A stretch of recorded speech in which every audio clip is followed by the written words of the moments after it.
চিকন করে কাটা আলু আর পেঁয়াজ দিয়ে তেলাপিয়া মাছ ভুনা দেখতে লোভনীয়, খেতে সুস্বাদু, এমন মজাদার রান্না যার গন্ধেই মনে হবে এখনই ভাত নিয়ে বসে যাই। আসসালামু আলাইকুম everyone, welcome back to my Roshni kitchen and blog. ঘরের সাধারণ মশলায় এই রান্না সত্যিই অসাধারণ। তো চলুন রেসিপিটি সম্পূর্ণ দেখে নেওয়া যাক।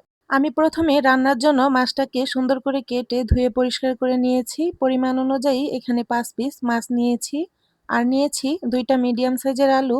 সুন্দর করে চিকন করে পোলে ধুয়ে নিয়েছি। এই তো দেখুন, আপনারা চাইলে গ্রেট মেশিনেও পোলে নিতে পারেন।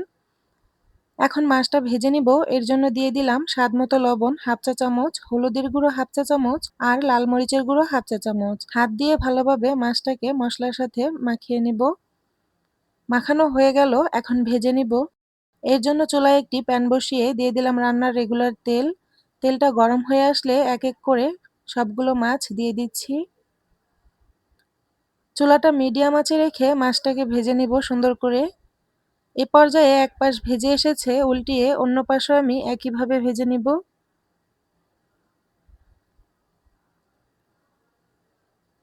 মাছটা ভাজা হয়ে গেছে, এখন আমি একটি বাটিতে তুলে নিচ্ছি।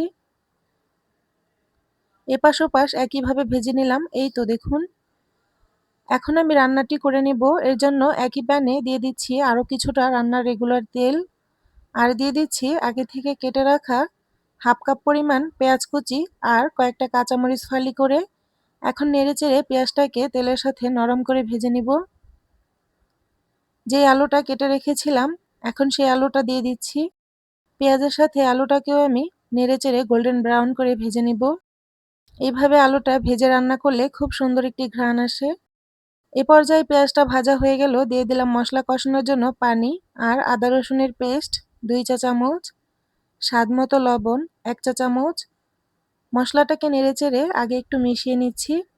এরপর এক এক করে বাকি মশলা দিয়ে দিব। দিয়ে দিলাম হাফ চা চামচ হলুদের গুঁড়ো, লাল মরিচের গুঁড়ো 1.5 চা চামচ, ঝাল আর লবণের পরিমাণটা পছন্দ মতো দিয়ে নেবেন। ধনিয়া গুঁড়ো 1 চা চামচ, জিরে গুঁড়ো হাফ চা চামচের থেকে একটু বেশি। মশলাটাকে নেড়েচেড়ে পানিটাকে টানিয়ে সুন্দর করে কষিয়ে নেব। আমি ঠিক এমনটা অবস্থায় কষিয়ে নিলাম দেখুন। এখন দিয়ে দিব ঝোলের জন্য পরিমাণ মতো পানি। 1.5 কাপ পরিমাণ পানি দিয়ে দিলাম আর ভেজে রাখা মাছটা দিয়ে দিচ্ছি এক এক করে। মাছটা দেওয়া হয়ে গেল, এখন একটু নেড়েচেড়ে ভালোভাবে ঝোলের সাথে মিশিয়ে নিচ্ছি। এরপর ঢাকনা দিয়ে ঢেকে বলক উঠিয়ে নেব চুলার আঁচটা বাড়িয়ে। এ পর্যায়ে বলক চলে আসছে, ঢাকনাটা তুলে নিলাম আর একটু নেড়ে দিচ্ছি।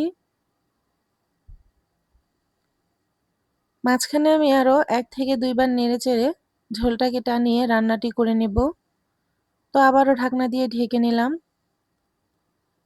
এ পর্যায়ে দেখুন ঝোলটা টানিয়ে এসেছে আর দিয়ে দিলাম হাফ চা চামচের মতো জিরে গুঁড়ো।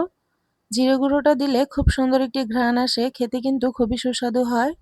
যারা টালা জিরে গুঁড়ো পছন্দ করেন না, তারা এখানে ধনিয়া পাতাটাও দিতে পারেন।